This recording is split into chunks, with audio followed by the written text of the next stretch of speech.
दोस्तों ये मेरे पास सैमसंग गैलेक्सी 4 प्लस है, जिसमें जब भी हम चार्ज लगा रहे हैं तो बस इतना ही डिस्प्ले पे दिखाई दे रहा है। उसके बाद ना परसेंट दिखाई दे रहा है, इससे आगे बढ़ रहा है। इस प्रॉब्लम को सॉल्व करते हैं, आइए आगे वीडियो में देखते हैं।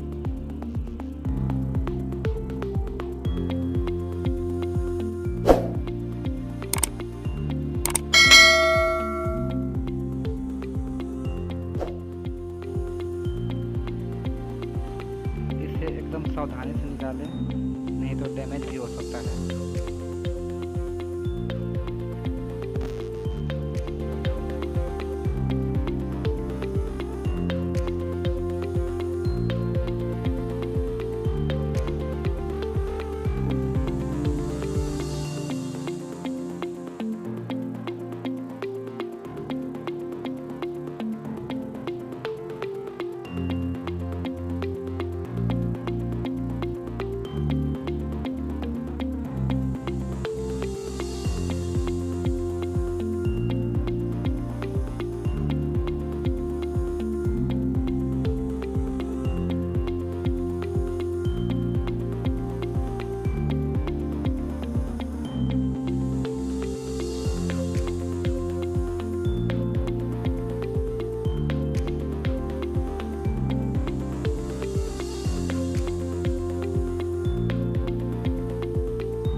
इस जगह पे माइक है, इसे अच्छी तरह से कवर कर ले, नहीं तो हीट होने से ख़राब ही हो सकता है।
इसी तरह का और मोबाइल रिपेयरिंग संबंधित वीडियो देखने के लिए चैनल को सब्सक्राइब करें, वीडियो को लाइक करें, शेयर करें, कमेंट करें और चैनल को आगे बढ़ाने में हमें सहयोग करें।